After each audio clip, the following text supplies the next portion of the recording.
Sumainyo ang Panginoon. At sumairin. Ang mabuting balita ng Panginoon ayon kay San Lucas. Papuri sa iyo, Panginoon.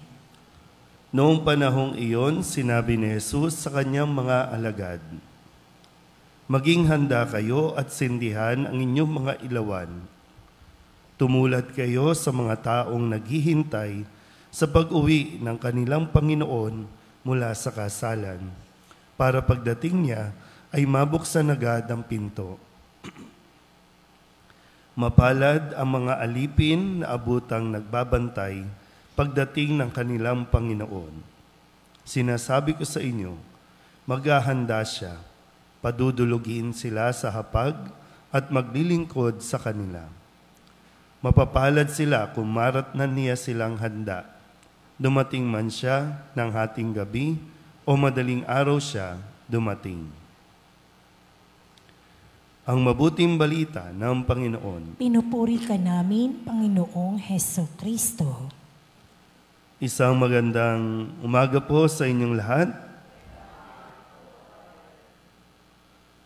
Para lang po mas maging malinaw itong ating ebanghelyo ngayong araw na ito, kung saan sinasabi ni Jesus na maging handa kayo dahil hindi ninyo alam kung kailan ang pagdating at kailangan kung darating ay mabuksan agad ang pinto. At ang sinasabi din, mapalad ang maratnan niyang silang handa.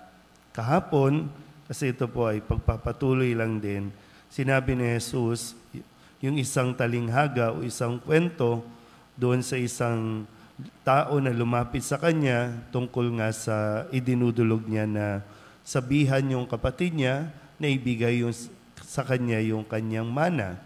At yung para mas maunawaan niya, sinabi niya isang kwento na yung isang mayaman na nag-ipon at sinabi na siya ay hangal dahil mamaya o bukas ay kukunin na siya ng Diyos.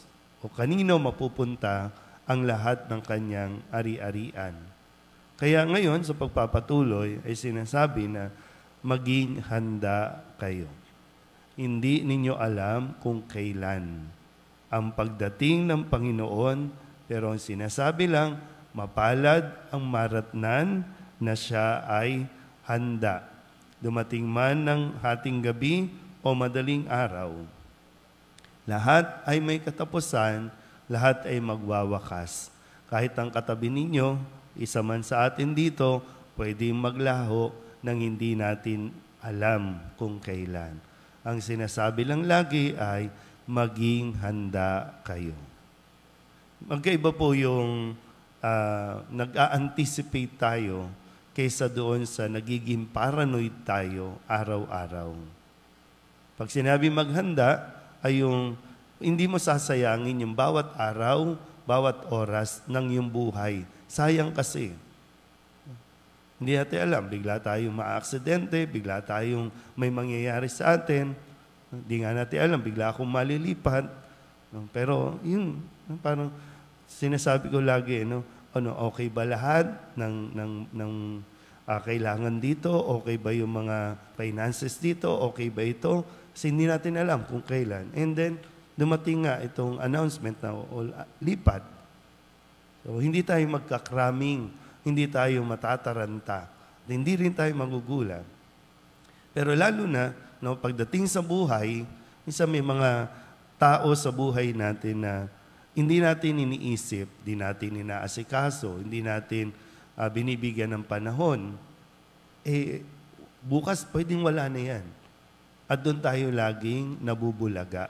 Kasi hindi tayo handa o hindi natin iniisip na isang araw mangyayari ito. Ang pagdating ng Panginoon ay darating sa buhay ng isang tao nang hindi natin ito nalalaman. Yung pagdating, pag sinabing pagdating, ito yung pangako ni Kristo na babalik siya at kukunin tayo paghanda na ang silid doon sa langit. So, babalik at babalik siya.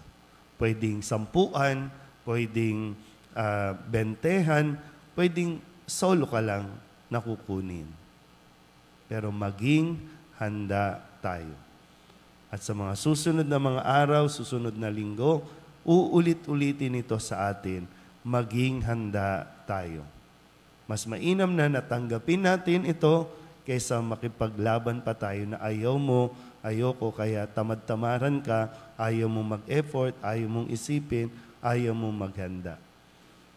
Mahirap po yung laging nasa huli ang pagsisisi. Pero at least, sana ngayon pa lang, magsisi na tayo bago pa tayo mahuli. Amen?